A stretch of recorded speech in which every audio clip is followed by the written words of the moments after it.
Good morning, ladies and gentlemen. My name is Chris Woods. Thank you for having me today. I'm here to present to you my company, Safe Flight Suppression Systems. Each year, almost 4 billion passengers fly commercial airlines around the globe, and the number one concern among crews and passengers is safety. Now, I've had the opportunity to talk to a neighbor of mine and some of his friends who are pilots for JetBlue, and I said, you know, in a perfect industry as it seems, what are some of the problems that you might face? Here's a list of the main problems that he gave me. First off, there are no onboard sources to protect an aircraft should there be a landing gear malfunction or if it has to make an emergency landing onto the runway. There's also no way to protect the structure of the aircraft from fire shall it break out. Second, if you add the slow response time for airport fire departments, it creates a very dangerous situation for those passengers and their safety. And finally, once the transponder is turned off or it's broken on an emergency landing within the water and it drops off radar, there's no way to track that aircraft unless it crashes exactly where it went off. So who are we? What we do is we protect the exterior structures of aircrafts from fire and or sparking if it has to make an emergency landing. Second, we create a clear safety path for our passengers to get off the aircraft and make sure that they can at least get away from the structure if it's on fire. And finally, we're a visual water locating beacon, so if that aircraft crashes within the water, emergency crews can see exactly where it crashed, or they can see the trail of where the aircraft is drifted. How does it work? We have canisters that have fire retardant foam that are placed underneath the aircraft. These are connected to nozzles that are strategically placed along the landing gear of the aircraft and the emergency exits, so you know that if there's sparking because of a malfunction, or at least if there's a fire that can't be contained on the structure, those passengers can get off on the emergency exits without there having to be fire there. We also have, on our ejecting nozzles, we have green dye, so once that mixes with water, like you'll see the military uses for their pilots when they eject, that they can see exactly where the aircraft went down or where the aircraft is drifting to. So here's a diagram of how it works. In the left-hand side, you can see the red area is where the fuel is located on the aircraft. The red dots that are down there are our canisters, and those are placed again by the landing gear and next to the emergency exits. And those arrows show the direction of where this foam will spread if the aircraft is stationary. If the aircraft is moving, if it's making an emergency landing because the landing gear has a malfunction, you can see that the foam will continue to slide underneath the aircraft as it's coming to a halt, so that way it'll stop sparking from the metal.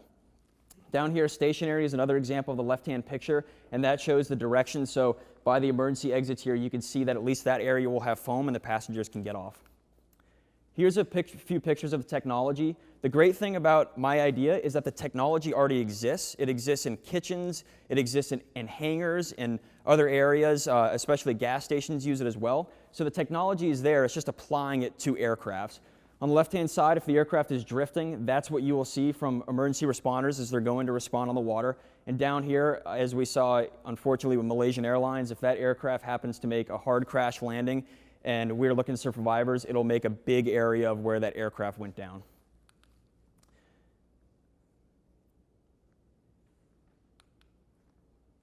Oh, sorry about that. Here's a short clip of the aircraft, of what it will do. See if it works. So as you can see here, here's fire on top of the aircraft, and it'll spray foam down to cover it up so at least that area is clear for the passengers to get off. The cost, I estimate the cost will be about $50,000 per the system on each individual aircraft.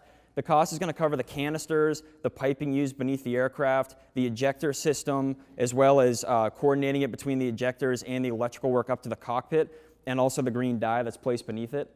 Our biggest issue is going to be FAA regulations. What we need to do is go to the FAA and say, this is needed on board our aircrafts. If we can save one life, then we've done our job, and the FAA should love that because that's their opportunity. That's what they do, is they protect passengers on aircrafts. So what we'd like to do is get it approved by the FAA, and then we'd like to go to Boeing and Airbus and all these manufacturers and say, here's our product, the FAA requires it, we're going to sell the technology to you guys. Our overview, like I said earlier, our goal is to save lives at the end of the day. If I can save one life on board an aircraft, all you guys have flown before, then I've done my job. There are currently no other products like this on the market, so if I can go ahead and integrate this within the aircraft, it's solved a big problem that we might have. And finally, the physical, financial, and mental safety of our passengers, crew, and pilots is our number one concern. And if we can take care of that while you guys are on board the aircraft, so our pilots have one less thing to worry about, then we've done our job. Thank you guys again. I'm Chris Woods, and thank you for having me here today.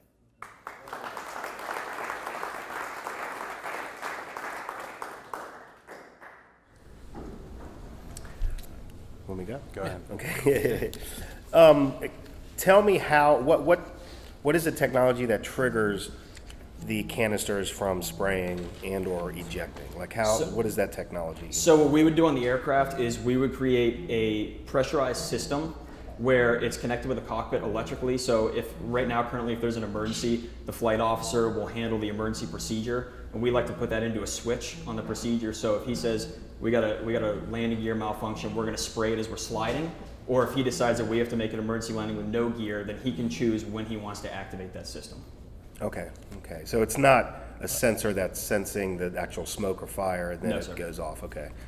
And okay, that makes sense. Now, from a statistical standpoint, if an aircraft is crashing, like into the ocean, for instance, not to undermine the ability to save a life, but are there lives to be saved in these situations in that scenario, or do they simply need to find the aircraft? Correct. So there's two scenarios with water landings. One we've seen at the Hudson River. So if that were to happen on an international flight where they were able to make a controlled landing, the ejector system would be there. So it's actually easier to see passengers that are in the water with the green fluorescent and the night vision that either the Coast Guard or emergency responders would face. If we had an unfortunate scenario like Malaysian Airlines where it looks like there's no survivors, at least it will provide rescue workers the area where it crashed to figure out the black boxes, where it went down, and hopefully help them with cost of lawsuits and things like that. Okay. And then one last question. For the fire retardant properties of your foam or your spray, I'm assuming that the plastics and or the metals that are coated that are used in aircraft in airplanes have some level of fire retardant properties, right? Sure. But obviously not enough to prevent. Correct. One of the problems with that earlier diagram with the fuel cells is they're stretched along the wings, and the problem is the wings are so fragile that they tend to snap. So if you look at aircrafts that make heavy landings, they tend to leak, and they decide to spread out all over the runway because it's such a flat surface. So the reasoning behind that, to put it by the emergency exits, is at least that foam will be in the emergency exits, so it's a pathway for those passengers to get off. Okay. All right. What about the video? Is that actually a video of your product being tested, or is it something similar? As I mentioned before, the technology exists. That was an example of the technology existing on a kitchen system. So it's the same type of system. Our canisters will be a little bit bigger than that one, which will spray a little bit longer, but that's the exact technology that we would use. And it's been, you could spray that and inhale it, and if it's spraying all over a bunch of passengers, it's a human. So it's safe. It's safe on skin. Inhaling, it's obviously you don't want to inhale it. It's not good for your system.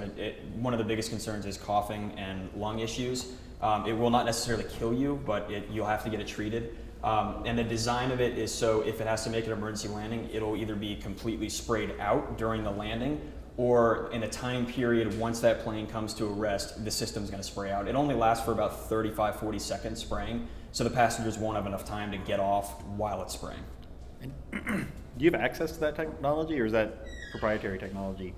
I don't have personal access, but I've researched it, I've gone through it, and I've seen examples of it, so I like to apply it to the engineering aspect of working into an aircraft. You would try to attempt to contact the company who owns that? I have not yet, no sir. Okay.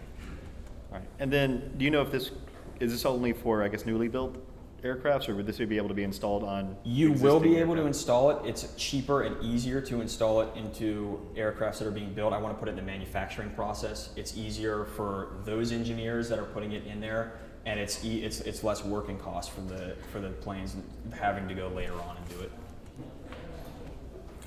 And your $50,000, that's just your estimate for the actual hardware itself of the system? Yes, sir. Okay. Have you done any work in looking into the additional costs that would go into design changes and I have. other augmentation of the aircraft and all the FAA's process and all Yes, that? sir. I have looked into it, and again, that would be the hard part. Would be to get the FAA on board and getting the technology, the prototype, to show to them. And that's why my goal would be to. Boeing has their engineers; they're a multi-billion-dollar company, and I like to say, here's the technology. I can prove that it works. The FAA has approved it. Now take it, go perfect it, and put it in your plane as you wish. I'm going to ask a question. What is the life of the flame retardant material in there? Like an extinguisher, a fire extinguisher, has a limited time frame. What's the timeline for that, and what's your plan for being able to re-gear that back up once its lifetime is stopped? Sure. This is actually one of the things I brought up with my neighbor who's a pilot. So the extinguishing agent, it has a time of 2 years on it, where they say it's no good anymore, you have to exchange it out. Talking to him, they usually try to get their planes in around every 8 months or so to get completely scanned over and look at them unless there's a severe problem. So the timetable would fit perfectly with the checks underneath it to make sure the pressure is still there, make sure it's not leaking. If it's been used, obviously replace it. So it'll fit right in with the timetable of these airlines going in and checking the system. Got one for the audience? Anybody in the audience? Yes, sir. Have you been able to assess the cost of cleanup after this has been deployed? I have not. Salvage the plane? No, I have not. It directly aligns. The fire departments use the same type of product, and sometimes if you see that aircrafts are declaring that there's something wrong with their landing gear, especially overseas, we don't really see it in the United States. They'll coat the runway with this foam. Usually shuts down the runway for about a day. So as far as an official timetable, I don't know. That's up to the aircrafts and that's up to the airports, but it's usually about a day it's shut down for. Yes, ma'am. To piggyback off of his question, have you done any research on some sort of environmental implications, like in the water, where this was something that you were selling to a lot of aircrafts and they're using it? Do you Sure. know any long-term effects that it could have? So the good thing about it is the foam is lighter than water and it doesn't soak into the ground. So it's easy to clean up. It's very easy to clean up. Just like we stated before, it's not great to inhale and obviously put in your mouth, but if you were in the water. But if it was a crash landing with that dye that's on there, the dye disappears. That has no environmental effects, and the foam is lighter than water, so it floats on top, so it can easily be picked up. All right, thank you very much. Chris Woods, ladies and gentlemen, safe flight.